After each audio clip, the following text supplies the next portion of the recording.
Ginotigot ni punong barangay Charmin Garcia ti Poblasyon Burgos, Ilocos Norte ken ti amana ani Mayor Crescente Garcia dagiti kabarangayan ken ka Ilyanda nga agmulat ti kayo imbatad na akasapulan ti adupay akayo ama imula sa ana para kadakwada no dinga di para kadagiti sumarsaruno a henerasyon kunana nga itilaksid nga dati nagsalungasing ti anti-illegal logging ket malalukoy dagiti ka Ilyanda nga agmula pay ti adu inayon na no awan ti Serbina amula no agsalungasing netlaing dagiti ka Ilyanda isu ang mapaigitan ti nag-monitor da iti kabambantay na paset ti Burgos. Lukuyin mi kumapay ti adu nga tattao kas kadigiti kabarangayan tayo nga agmula pa iti kayo.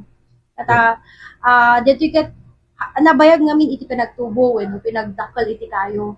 Ngam DJ git kitaan mi sir kayat mi ko mga DJ dito nga tawon rugrugyanan min para kadigiti generations tayo pa. Ken kas tapay kadigiti anak wenno apo ko tayo tupay sir. Gapu iti daytoy ket agtultuloy iti programa ni Mayor Crescente Garcia apan ang tagiben iti aglawlaw. Para iti IFM News, Idol Lawrence Martinez, Tatak, RMN.